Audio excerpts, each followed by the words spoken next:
त्यातून आम्ही असे मोती वेचून आणलेत ना आयुष्याचे, असे मोती वेचलेत ना जे फक्त आमच्या गळ्यात माळ म्हणून चमकत आहे आणि सगळे बरोबर यश मिळते आणि खूप खुश आहोत.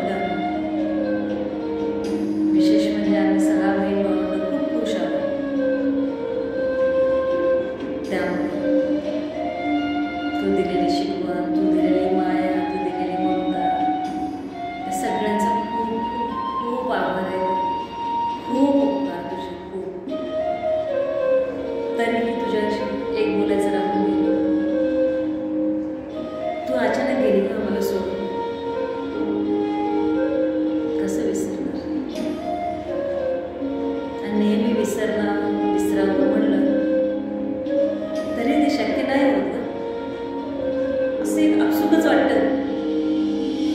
मम्मा असते, आपल्यासमोर काय झालं असतं, तिचे शेवटचे शब्द काय असते,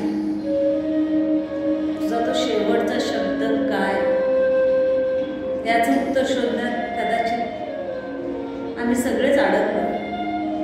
आयुष्यात पुढे सरकता येत नाहीये कोणाला. दिसताना असं म्हणतो आम्ही स्ट्रॉंग आहे, आम्ही खूप पुढे सरकलोय, पण नाही का बाबा, आम्ही पुढे सरकलेलोच नाही. आम्ही तिथेच थांबलोय आणि जागेवरच धावतोय. आम्हाला वाटते की आम्ही आयुष्यात खूप पुढे सरकलोय. नाही बाबा, आणि हे फक्त तुझ्याशी बोलावं असं वाटतंय. आम्ही तिथेच थांबलोय. तुझ्या आठवणींचं गाठोडं घेऊन कदाचित तू परत येशील, ते दिवस परत येतील ह्या आशेने आजही आम्ही त्या घरी जातो. तुझ्या आठवणीचं गाठोडं शोधायला.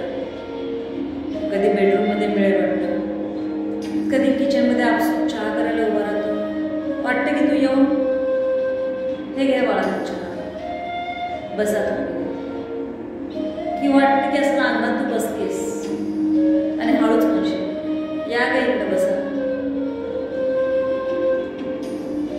हळूच आम्ही अक्काच्या बेडवर जातो. तिथं तीही दिसत नाही,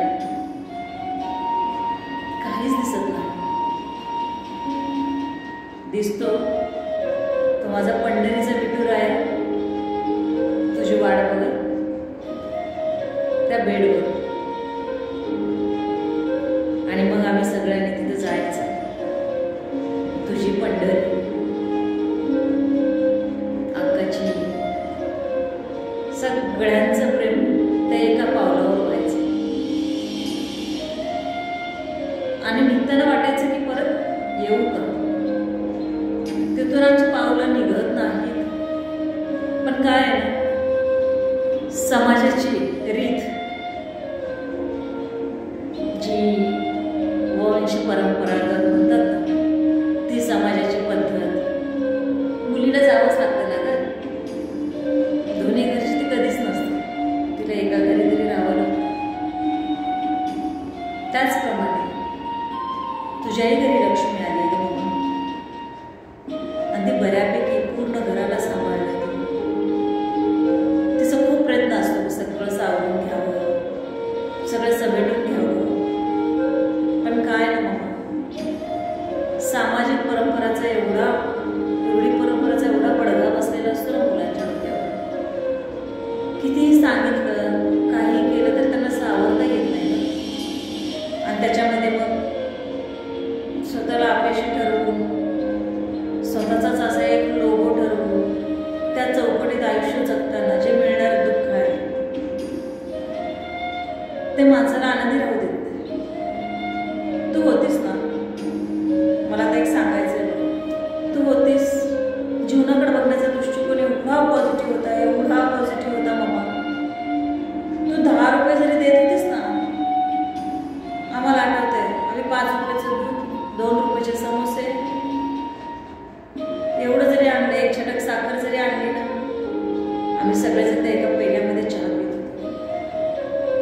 त्यातून तू शिकवत दिलीस की आनंदी कसं राहायचं, वाटून कसं खायचं. आज तेवढं शिकवण देऊन सुद्धा आज सगळं काही भरपूर आहे का मम्मा, देवाच्या कृपेने. आज 1 रुपयाची साखर नाही, क्विंटल क्विंटल पोतं येतं, पण त्यात तो गोडवाच नसतो. आणि तो कुठंतरी हरवला आम्ही भावंडांनी. आणि का हरवला?